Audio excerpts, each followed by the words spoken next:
ఒక ఊరుంది. ఆ ఊరి పేరు గంగా నది ఒడ్డున ఉంటుంది. అది సుఖమహర్షి పరీక్షిత్కి భాగవత సప్తాహం చేసి తక్షకుడు కాటేసే ముందర 7 రోజులు ఆయన భాగవత సప్తాహం చేస్తారు. ఈ ఘటన జరిగినటువంటి ప్లేస్ శుక్రతాల్ అని ఇప్పుడు యూపీలో ఉంది. అది మీకు మీరట్ దగ్గర నుంచి ఒక 20 కిలోమీటర్ల దూరంలో ఉంటుంది. ఆ ఊరిలో ఒక దిబ్బ ఉంటుంది, మట్టి దిబ్బ, పెద్ద మట్టి దిబ్బ. అక్కడ ఆశ్రమం ఉంది. ఆ మట్టి దిబ్బ పైన ఒక వటవృక్షం ఉంది. That's an archaeological site from an archaeology point of view. కానీ ఇప్పుడు ఆశ్రమం ఉంది అక్కడ. వటవృక్షం స్పెషాలిటీ ఏంటంటే బ్రాంచెస్, ఒక్కొక్క బ్రాంచ్ 60-70 అడుగులు ఉంటుంది. మామూలుగా మనకి హ్యాంగింగ్ రూట్స్ అంటాం కదా, అవి లేవు. లిటరల్గా నేల మీదే ఉంటాయి. లిటరల్గా 1500-2000 సంవత్సరాలు కనీసం ప్రాచీనమైన చెట్టు అది.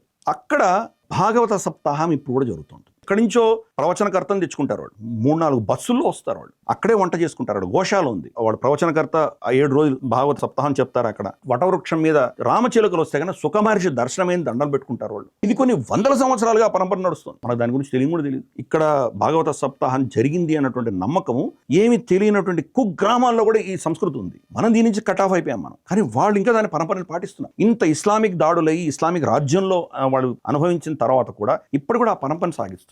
అది చాలా అద్భుతమైంది.